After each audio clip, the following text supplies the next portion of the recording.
And this is a topic that is important in classical network, especially in distributing computing. And now we are going to an era of quantum networks and quantum applications. I thought it would be nice to tell about people who are interested in quantum.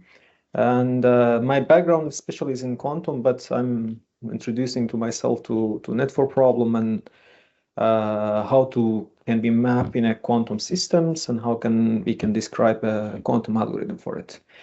And to do so, let me start with an example, very famous example of uh, example that we see. So consensus is just an agreement that or a process to reach an agreement in a decentralized multi-agent network. Suppose that you have a network that composed of different computer in different regions that is connected via some classical channels or wires or whatever. And each of them are processing basically a problem. And in order to come to agreement, they need to go through a process in consensus. And basically, this is very important in classical distributed sensing. The most famous example is blockchain and cryptocurrency and this type of things.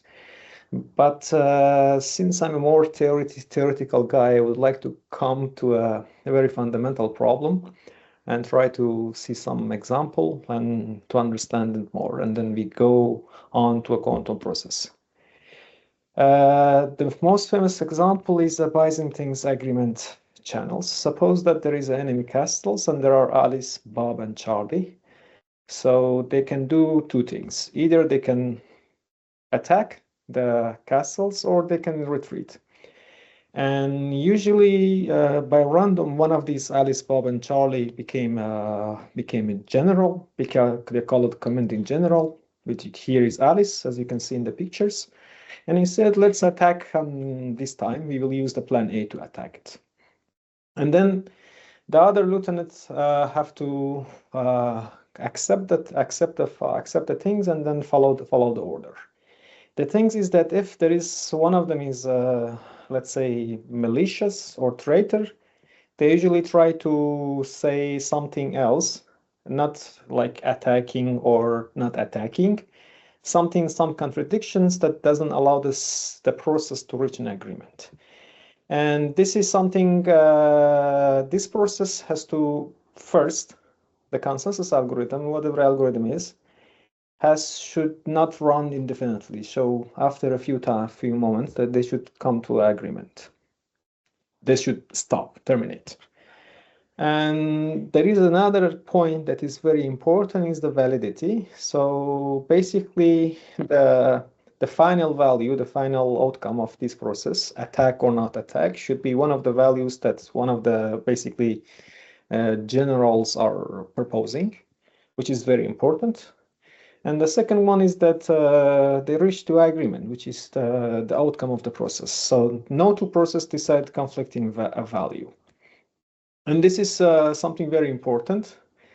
Basically, the consensus algorithm is designed to enable a network to reach an agreement or a consensus. So, example, attack or abroad. And suppose that one of them is disloyal. For instance, here, Charlie. And so this guy doesn't know to attack or not attack because these two are contradicting. And using only the pairwise channels between them, he cannot decide Alice is a traitor or Charlie is a traitor. Or if Alice is basically disloyal, which is the general, he can send contradicting area. For instance, tell him to attack and tell the other guy to abroad. And these two processes will be contradicting. So as you can see, if you have only three people, three basically general, and one of them that is disloyal, the process will never reach an agreement. And this is called, it's impossible to reach an agreement. And there is a theorem that proves that this is not possible, which call it impossibility theorem in the Byzantine agreement. In order to reach an agreement, there is a bound, which is the number of the, basically the number of the total number of the players, or total number of the generals in the pictures should be more than this value, which the faulty node or malicious or traitor noted here. So if I have if I had another guy here, I could reach an agreement and find out one of them is malicious. So basically, a network need to has at least this number of the basically people, which the number of the disloyal or faulty should be lower than 1. So it's allow the system to reach an agreement. This is a very fundamental, basically bound, even in a quantum network that I will try to listen to you. So first of all, this is impossible. What can we do? We need to have another basically more players to play. And the number of the communications, round communications that needs to be go around on them. Round communication here means that one round of communication passes and then again and then again. So they can see if somebody is contradicting or somebody is disloyal. And the best algorithms using only the round communication is over square n for the classical algorithms. Here, the network is very basics. There is no signature, there is no attenuated channels, nothing. So there is nothing like usually when you send a letter to somebody even in the old ages, there was like a stamp or a signature that shows that this was the order by the king. Here we suppose that there is no signature, so it's just a very just two-way communication, which is very basic. If you have this type of scenario, you need this round of communications go on forth, back and forth, and the same bound to reach an agreement. Now let's go to quantum consensus. Quantum consensus basically in a physics environment is a bit not very well established, but in a networking problem or computer science problem, it's something that people already started to think about it and find some solutions. So the first questions that quantum can see, you see when there is a quantum in some things, the first thing that came to my mind is it can do it better? Can we accelerate the Byzantine agreement in a less number of the rounds? So the first things that came to our mind is that there is some quantum power or quantum advantage in this type of scenario. And then the answer is yes. Guess what? By using entangled states, Byzantines can be achieved in a constant number of rounds, which is just 1. In a synchronized quantum system. Synchronized means that there is no delay in receiving messages. So there is no delay in receiving messages, so 1 round is enough. And there is a reason for that, because if you have an entangled state between every party, if I have this type of quantum basically channels, which mediated by entanglement, if I measure what I have, which is 0, I'm sure that you will gonna have the same value. So if you tell me in the classical channels and you call me that you receive otherwise, I can tell that you are somehow reporting not the true value. And this is something that quantum can give you in one specific conditions. The entanglement should be pre-shared. So the entanglement should be there, and then if there is entanglement between everybody, so the agreement is already there. The only things that you need to do is to perform one round of communications to reach an agreement. So in this type of example, if I go back here, suppose that I have a entangled state between them, a gated state. So if Alice measures qubit, it gets 0, and then he's sure that everybody got the 0 because there is a quantum correlations.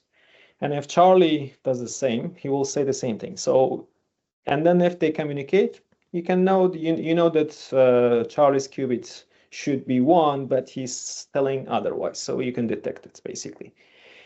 In this type of scenario, but there is something else, which is here that if you don't know which qubits belong to which guy, you are reaching the same bound of agreement here. So you know there is a basically based on the entanglement even, you know somebody's is lying, but you cannot tell that it's Charlie or Alice if you don't know which qubit is shared with which one. So if there is no index on the qubit.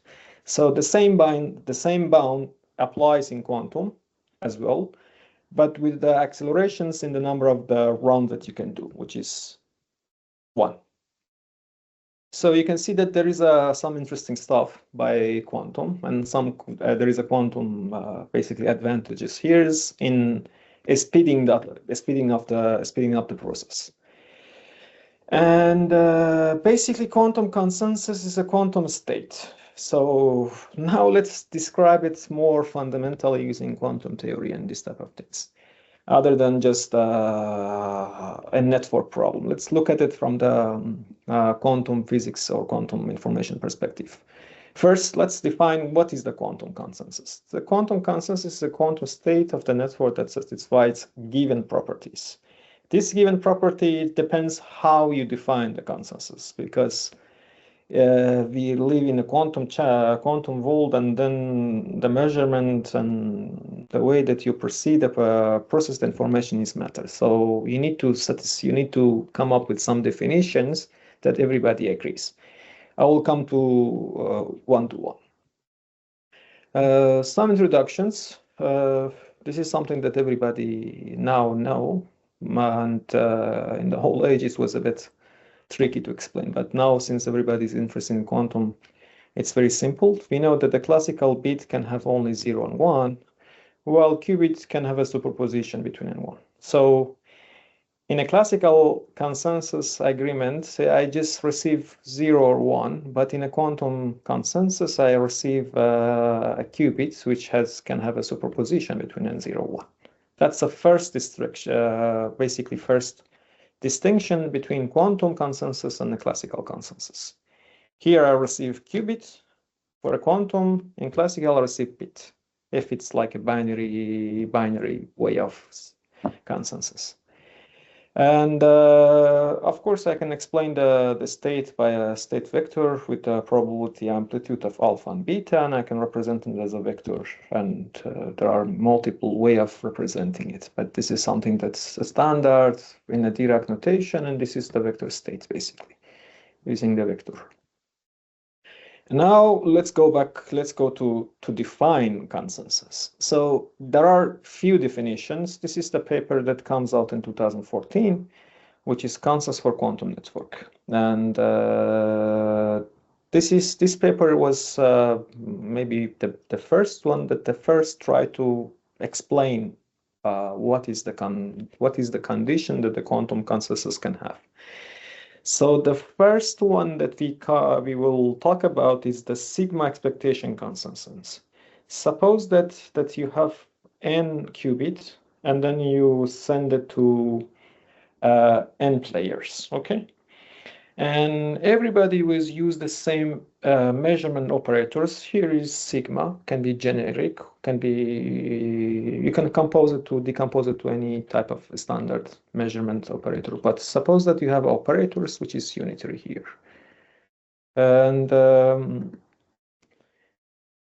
if all of them get the same expectation value, we need to perform the expectation value of each players. And if everybody get the same value, we see we have an agreement in everybody that receive the same expectation value.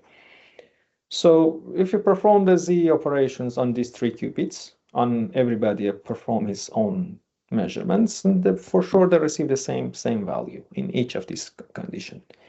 This is the easiest way, or maybe the most intuitive way of defining a consensus numeric agreement. So this is the first definition. As if I want to show it in a form of quantum circuit, you have some process, whatever it is, we don't care. We just talk about the last point, you perform the measurement. You perform the measurement on some basis, we define your measurements, sigma, and then you do the expectation value of your the qubits. And then You say, okay, if the value are agreed, you make some classical communication with everybody, and if you receive the same value, you say we are in a sigma expectation consensus. So if the measurement outcome are equal, the quantum network is a sigma expectation consensus. This is the first definitions. The second one, which is a bit more generic, is that I receive the same reduced state consensus. So if I perform a partial trace over all the qubit but mine, so there is a partial trace over 2 to n, so I'm reducing the n qubit states of the matrix density here to single qubit, which is mine, and then everybody do the same things. And if we do the same process, everybody, they receive the same single qubit state. And this is the full information about my qubits, because I'm talking about a rho, which is the matrix density. And if I do the same things here, as you can see, if this is the share between everybody, and then everybody will receive the same things, and they have the same qubits, the quantum single qubit states. This is what is called reduced state consensus. And you can see that have the same diagram here. There should be any sigma, but there is whatever call its tomography. So you need to perform a quantum tomography in each of these single qubits. You need to perform 3 measurements, basically reconstruct your state from row 1 to row n, and then you have 2 by 2 matrices. And then if everybody has the same 2 by 2 matrices, 2 by 2 Hermitian matrices or matrix density, you see that they have a consensus. So the agreement is based on single qubit states. But I can go a bit more generic or made general that also include other definitions. This is something that physicists love, which called symmetric. If you have a symmetry in your quantum state, in your material and everything, studying it and the property of it is much, much easier for you. So basically, physicists love symmetry, and this symmetry is very easy to understand. In a quantum state, the symmetry can be defined using a permutations operator or a swap operators. You know, in a gate, swap means that I swap the state of the qubit between A and B. And if I perform any swap, I can pick any two state and swap them, like here. And then if the state doesn't change, I say my state is invariant under any permutations or any pairwise swaps. Permutation is a classical term for a swap in quantum scenario. So when I say permutation, this is what I mean quantum swap. And the swap here is that the consensus here is that if I perform any type of permutations and I receive the same thing, I have a symmetric state consensus. So as you can see that if I swap to 0 the state A with B, because they are the same, as it's completely clear that they are invariant under all these permutations or all these swaps, as you can see here. So I have a symmetric state consensus. And if I have a symmetric state consensus, for sure I have a same state, and if I can be sure that any measurements that I apply, I will get the same expectation value. So this definition tree is going to involve other basically definitions. It's more generic. Here, for instance, what I will do, I will swap 2 by 2, 3 by 3, all the swap. And if the state doesn't change, if I perform all the tomography and then check it with the same value, and I get the same, so I have a symmetric state consensus, which is invariant under any action of swap between any pair of the state. That's called symmetric state consensus. This is important because from now on, I will tell you what we did in IMDEA, Institute of IMDEA Network, how to come up with the minimal algorithm that can reach consensus. So at the beginning, everything is arbitrary. Everybody can decide their own qubit. But after the process, I will receive something that is called symmetric state consensus. That's after I receive this output, and then you further try to basically swap it, the state doesn't change.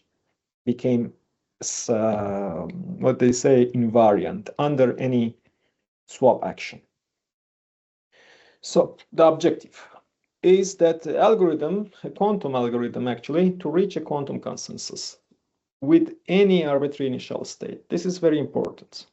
So my algorithm should be basically work for any arbitrary initial state. This is the first.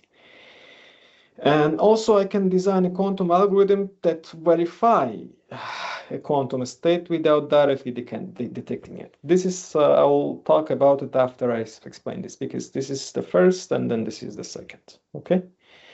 And the way to do that, let's first define it. So what is the consensus? Means that I need to perform all the swaps, not only between pairs, but those swaps that belong to a symmetric group. What is the symmetric group? Symmetric group is a set of unitary operators in quantum scenario that include all the permutations. These permutations are n factorial permutations. So that's why there is a factor of n factorial. So if I have n subsystems, n qubit, basically, there are n factorial number of the permutations that I can apply. So if I take this as a channel, I put my initial state, whatever it is, then I perform this basically channel, and then I get the quantum consensus, which is the rho C. As you can see, it's like it's incoherent operations. It's not unitary. Then, so based on these definitions, a quantum consensus state is the statistical average. Why is the statistical average? Because it's 1 over n factorials over all possible permutation of the initial state. All possible permutations lives in this Sn group, which is my symmetric group, which is n factorials. And after this channel, after I send my input state and perform such operation, then the rho C will be invariant under any further permutations, because it's already it's already in a quantum consensus. So the objective is to find a quantum algorithm that exactly does this for us. And this is the quantum algorithms. I will go in detail and explain you one by one. This is a quantum circuit representation of the algorithm, basically. And of course, in order to perform such a channels, I have to extend my Hilbert space from this is the systems or a target systems, and this is the ancillary state that I need to perform it. It's a bit more complicated ancillary state because they are not qubit. They are also qubit. I will explain later. But you can see that after all this layer of operations, I have a rho C that is invariant under any permutations. This is the first circuit. This is the most general circuits. Let's go easy and basically step by step to explain what are these guys. So simple as that. Suppose that you have 2 qubits. What do? You perform the Hadamard gate, put in the superpositions, you perform a control swaps. This is a Federican gate or a Federican gate that if I have a 0 here, I will not perform any swap. And if I have 1 here, I will perform the swaps. So this is the action of Hadamard gate on my 0 state, which is in the computational basis. And then the output state looks like this after everything. So this is a bit more. This is the output state here. So as you can see that if I have a 0 state here, I have say IB and the action of it with the control qubit 0, and then I have 1 qubit which is say IB and this one. And then if I perform the partial trace over the ancillary qubits 0 and 1, I have this. What is this channels? It means identity and the permutation or the swap between A and B, which are applied with the average 1/2. So it's a statistical average between no permutations, no swap, and a swap. So I have a row C that is in a consensus. That's the easiest things. This is a very famous circuit, which is the colored swap test. I will tell you later why it's useful and why we care. Let's go to a QD, to 3 particles or 3 qubits.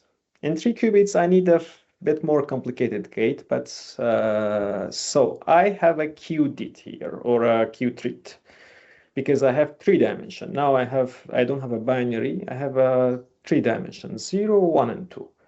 And this F3 is just a high dimensional Hadamard or a Fourier gate, quantum Fourier transfer gate, that put everybody in a superpositions or 1/3. And don't worry about this guy, because you can implement the Fourier F3 in using 2 qubits with some algorithm. So there is always a qubit decompositions that you can put it in the IBM quantum computer and implement it. That's not an issue. But here, let's assume that I have this gate and I have a 3 dimensions ancillary qubit here. Here is still 2 dimensions. What this U3C does is that, so if I have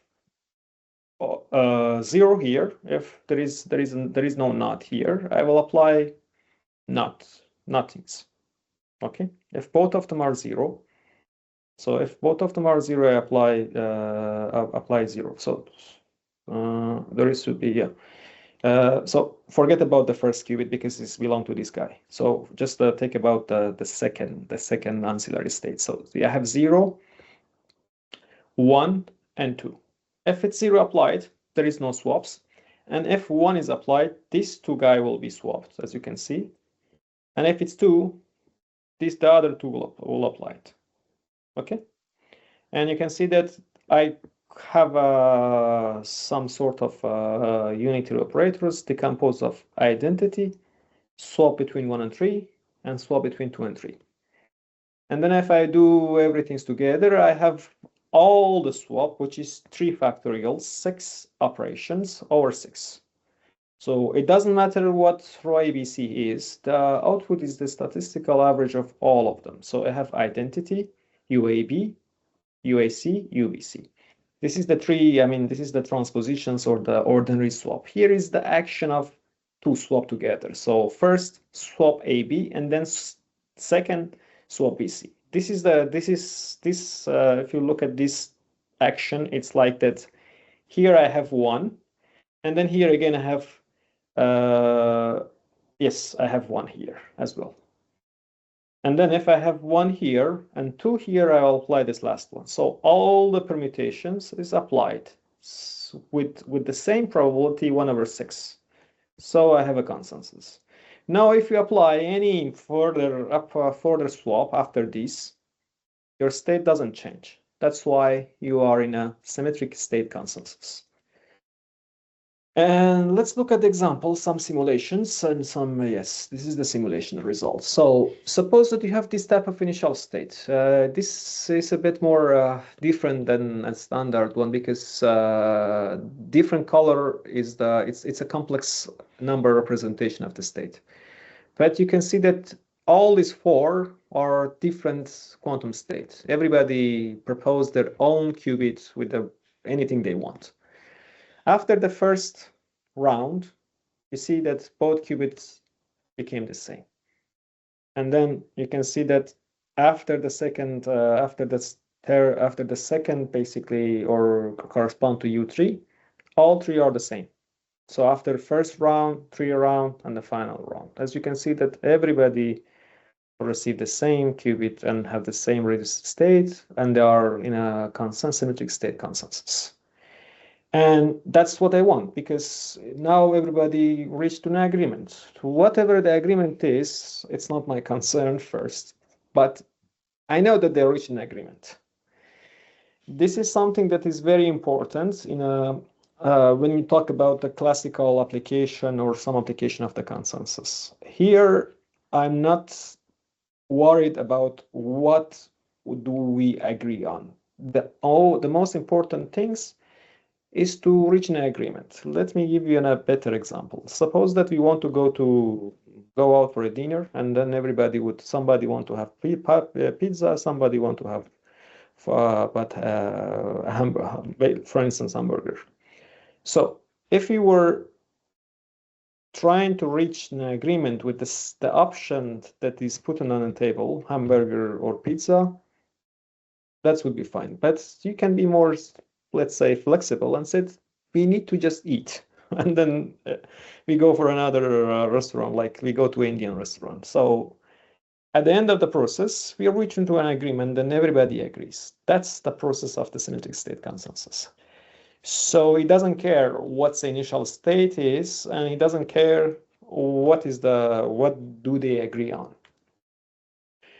And if I explain the final algorithm for Fn is that, so you can see that in each layer you apply different swaps, and each of these layers compose of n-1 swaps. So 1 and the last one swaps, 2 and the last one swaps, 3 and the last one swaps, and so on and so forth. And this is something controlled operation. So if the value of this guy is 0, no swap applied. If it's 1 is my control qubit, this swap will apply, and then so on and so forth. And as you can see that I have 1, 2 operations, I have 6 operations, and I have n factorial operations that belongs to the symmetry group. So all the permutation applied. And I have rho C here, which is in a symmetric state consensus.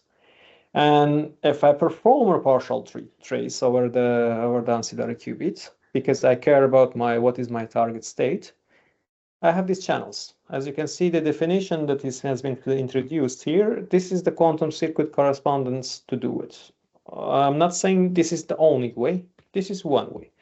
Somebody will say, okay, I can apply first this guy. Yes, you can completely reverse it. You can apply UN and then UN-1 and then U1. And then you can try to connect with different people with different swaps. That's also possible. But this is the first one. And it's nice because it corresponds to the same classical algorithm that's called Fisher-Yates algorithm. Fisher-Yates algorithm is that when you want to generate a random permutations, you have a set of number from 0 to n, and then you give it to algorithms. He will permute it for you or shuffle it for you in different ways, like shuffling a card. And it's very similar to that algorithm, because in each of these layers, it shuffle these two with the random with the probability 1/2. It shuffle one with all of them with the third one with 1/3 probability, and so on and so forth. So I have 1/2, 1/3, 1/4, and then up to 1/n. So multiplications, I have then factorial. So they are uniform. Since they are uniform, if I apply any permutations, the state doesn't change. And then the most also the question is, okay, how does it cost? So because when you say I have algorithms, the most they say thank you, but how much does it cost for us? And this is called complexity in classical or quantum algorithms. And so we have different complexity in quantum. In a circuit, quantum computations model of based on circuits, we have time complexity, which is the depth. As you can see that the depth is linear. Why is linear? Let me tell you why is linear. Because in each of these layers, only one swap applies, or no swaps. So here you swap or not. Here you don't swap, or you apply this guy, or you apply 1 or 2 or 0. As you can see, in each of these layers, I have applied only 1. So the total depth is n. And this is because I'm using a more computational resources of qubits. It's a bit more complicated, but in order to understand why is the depth is n, you just look at the number of the operations that you apply in each layer or each consecutively.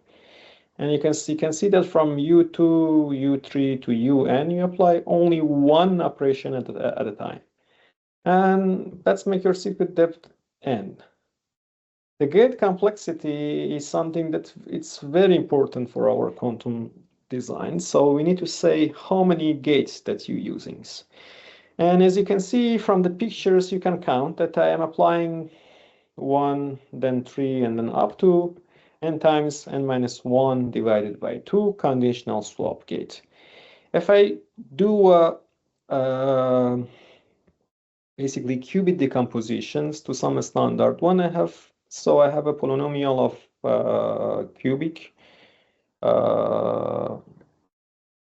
complexity of the 2-qubit gate. There should be some 2-qubit gate, and also I am applying n minus 1 quantum Fourier transform gate, which is this guys. But the most cost is this guy. So that the most important part is this one because it costs more. You care about the one that the part of the operation that costs you more, and it's using quantum 1 qubit and n minus 1 2-qubit high dimensional gate. And also the connectivity of the circuit is very important because the topology, how you build the quantum computers, how your superconducting qubit or photonic qubits are connected is very important. As you can see here, I'm assuming that everybody can talk to each other. Everybody can directly interact to each other. So as you can see that everybody that connect. So I have a full connectivity, which is not very realistic in basically in practice. So the next question is, what if we do not have access to qubits? I don't have qubits. I'm working on superconducting qubits. I'm using IBM quantum computers. What should I do? Or no full connectivity. None of these quantum computers that IBM built are fully connected. They have a topology. If you look at these different architecture they have a different basically topology that which superconducting qubit can talk to each other. So one way to use it is using variational quantum circuits. So I'm skipping this part because it has lot to say about this, but I'm just saying, okay, here is just a method how to do it. So I have a method, variational quantum circuit method to implement the algorithm to have a quantum constant state. So to use it to have a symmetric algorithm to reach this. How do I do it? It's not very basically trivial, but let me explain in a very easy way. So suppose that you fix a topology. You need to be smart in fixing a topology, but suppose that I have this one, which is the worst case scenario of connectivity. As you can see, only the nearest neighbors talk to each other, so none of them are fully connected. So only 1 to 2, 3 to 2, and then I'm applying in these layers, one by one. Okay, I fixed the topology. Then I'm saying that each of these gates here are composed of 3 subsystems or 3 qubits. These two are my target system, and this one that is not shown here, but is somewhere hidden, is my ancillary qubit, which goes over rotations, or X or Y, or Y. It's just a phase, but let's suppose that it's row X. And they have a controllable parameter here, which is the rotations that you apply. So Rx, it will rotate your basically qubit over the X Pauli basis, basically.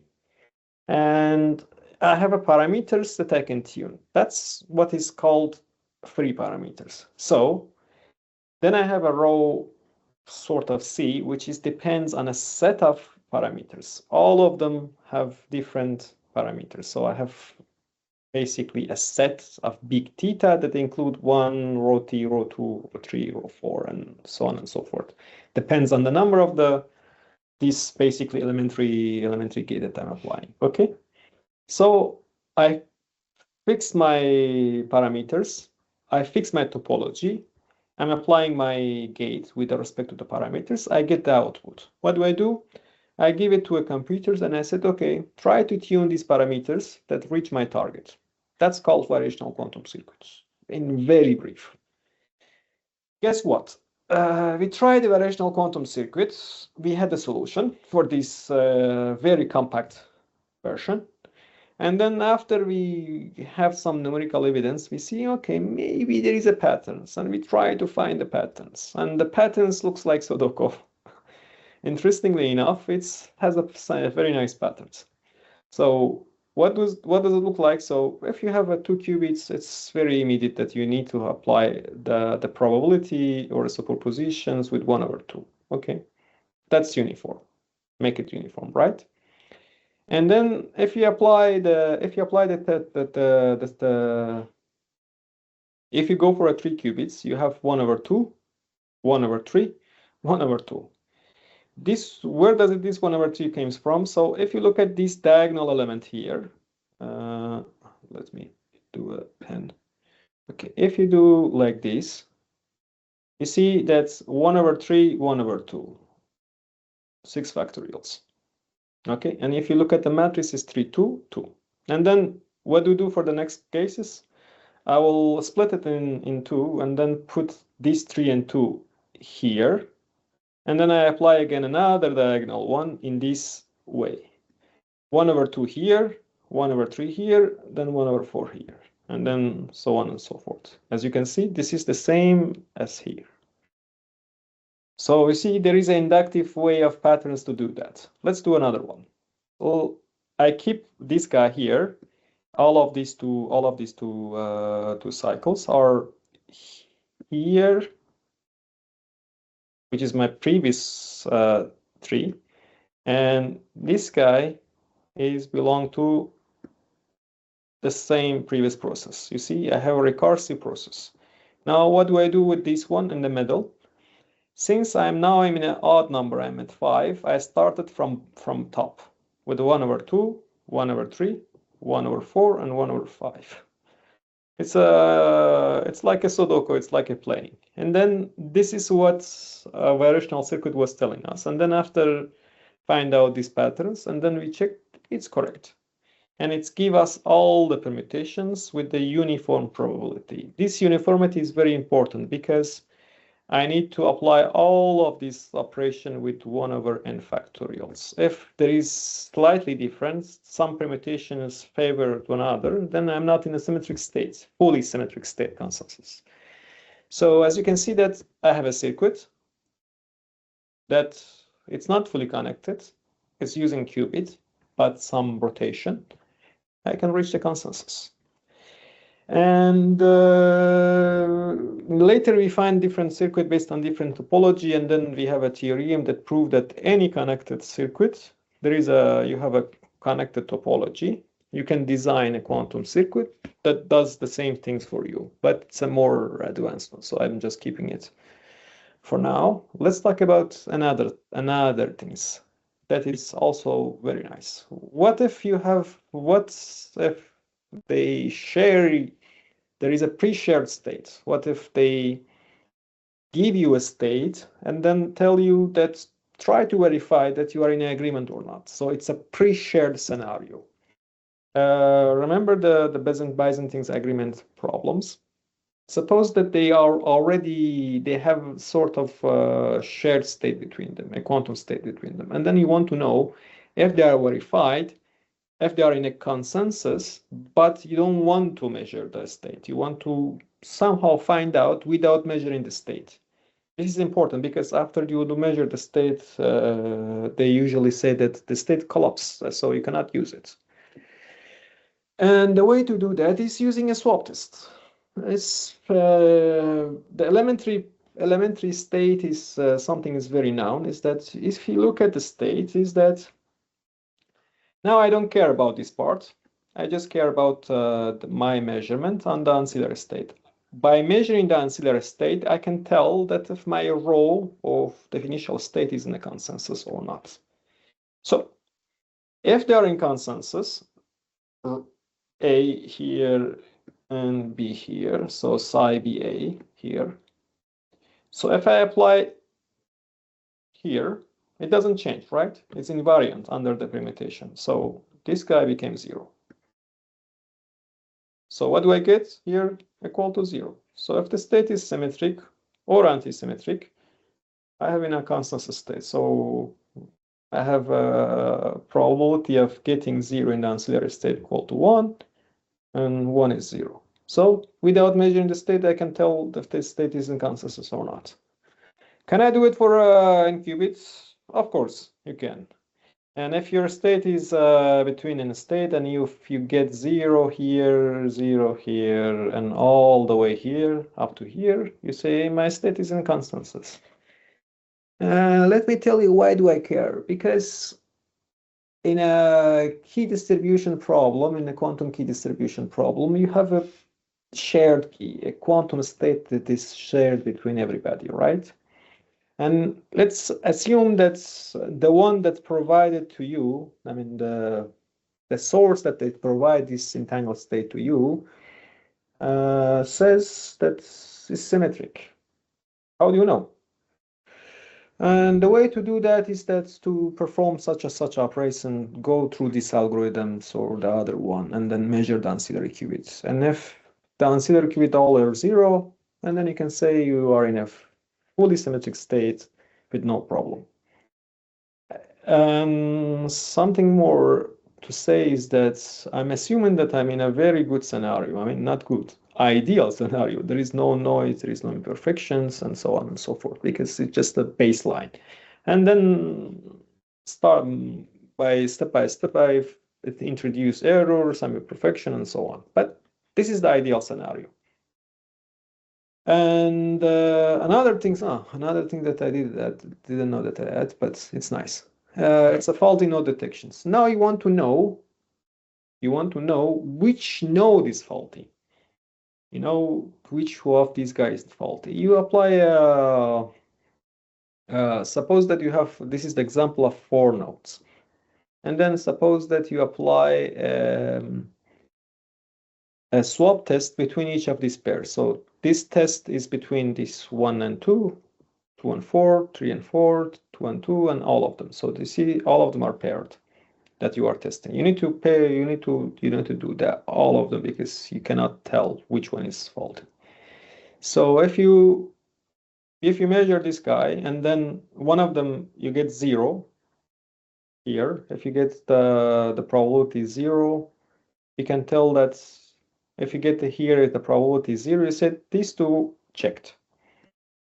Okay, and then if you suppose that you perform a swap test between these two, and then one of them is not 0, so one of them is faulty. How do you check? You check one of them with this one. So if this one verified, you know this guy is faulty. And then if you continue all the way, this is the example that I know after two-thirds, but usually you cannot know which one to apply first. Maybe is this the last one you find out. Worst case scenario, you need to apply between all of them. So in this pairwise swap test, I can tell which one is playing, which node, which quantum state is faulty. And thank you very much for your attention. And